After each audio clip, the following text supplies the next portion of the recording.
The first episode of the Celebrity Traitors had a couple of tricks up their sleeves for what turned out to be an entertaining episode. I didn't realise how much I was quietly looking forward to this until the episode started.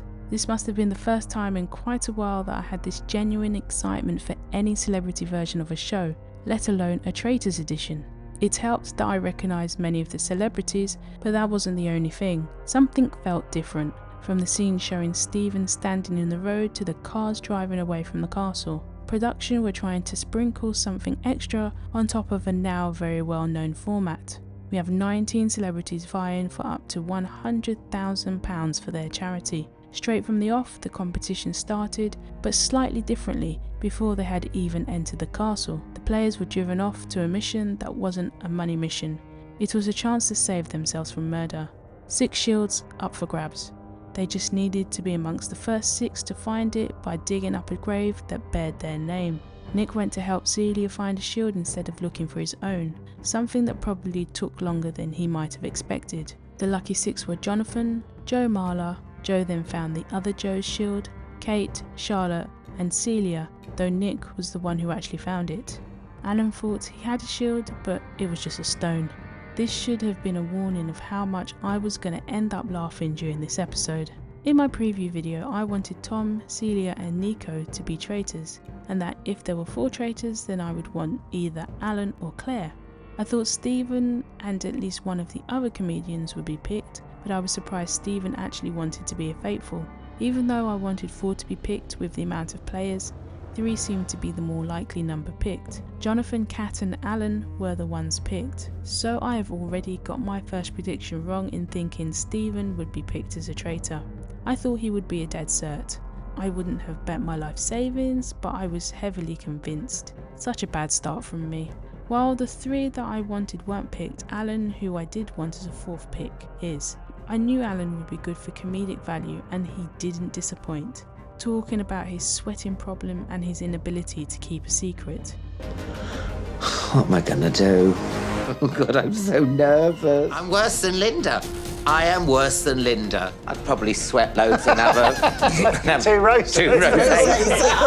Claudia hit the traitors with a little twist in their first meeting. We know there's no murder on the first night, but they were given the hint about what their first opportunity to murder will be. A surprisingly early murder in plain sight, something that usually happens in the middle of the game. At least the 3 of them might have a chance to discuss who a possible victim is, even though they don't know how they need to carry it out.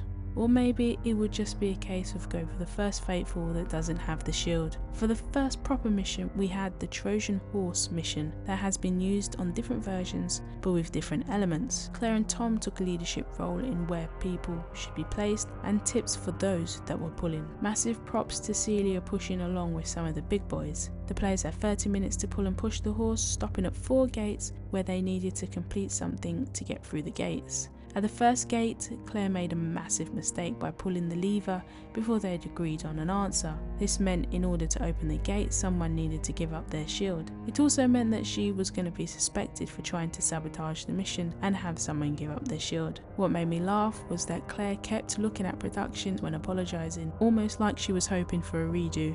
Charlotte was the one to give up her shield, a move that could make the others suspicious that she gave it up too quickly. Not even halfway through the mission and the faithfuls could possibly have 2 suspects if they were to jump on it. On the second gate, Nick saved someone else from giving up their shield by getting the key out of the puzzle.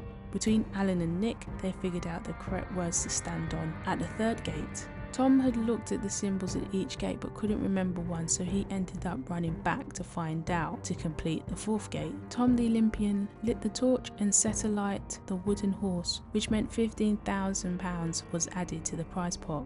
After the mission, Stephen wanted to go and find out the answer to how many characters combined died in Romeo and Juliet and Hamlet. I will admit I might have also looked it up. We had alliances formed in the car before the traitors were picked. Nico and Ruth also formed an alliance at the castle. It's good to get those relationships formed early, especially in this game where a lot of people know each other. The key is to not make those relationships so well known that the traitors will want to break them up. Alan's ability to make people laugh while he's sweating like a pig might help him out, but for how long, I'm not sure. Kat and Jonathan seem to be taking everything in their stride, while Alan is panicking. How long will this team of traitors stick together is a good question. I wonder if some faithfuls' competitiveness might see them suspected by other faithful, while I think faithfuls like Stephen and David might be high on the list for the traitors to murder, though they could equally be suspected if they follow the trend of banishing or murdering smarter faithfuls. Given his performance in the mission, Nick could also find himself in this bracket. Despite the fact Nico thought he could go in unknown, there are players that know what he does. Even if you didn't know Nico was a YouTuber, he ran in the same constituency as the then Prime Minister at the general election. Nico holding up a paper with L behind Rishi Sunak went viral and was on mainstream. This could possibly be a hindrance for him. For the murder in plain sight, the traitors needed to rub the poison black lily, then touch someone's face. Production is finding more and more inventive ways for the traitors to carry out the murder in plain sight. This will keep everyone on their toes, maybe thinking it's a kiss of death or a poison chalice. While the intended victim wasn't discussed, it was agreed that Alan would be the one to carry out the murder in plain sight, something that he was completely losing the plot over. What was worrying was that he was talking to Kat slightly too loud about the task while others were in the room. In general, I'm not the biggest fan of the Traitors US because of the celebrities. I don't hate it, but it wouldn't be on my recommendation list. It's not a thing against all celebrity versions, as I do like the non-English ones. I really enjoyed this first episode. I'm trying to think if there's been a first episode of a season that I've enjoyed more. Usually the first episode is very predictable, with them entering the castle, traitor picks, mission, and then a first murder victim discussion. From the start I was so engrossed that I kept forgetting I was meant to be taking notes for this video. At times it felt like I was watching a comedy because I was laughing too much. It wasn't just the comedians that were making me laugh. This is already proven to be a good cast for me. The little twists added a different dimension despite the fact we've seen the murder in plain sight many times. Doing so in the first episode added tension, drama and comedy early on. The real drama will come after the first murder and the first banishment. I can't wait. If you want to catch my other videos covering this season, then please subscribe. Until next time.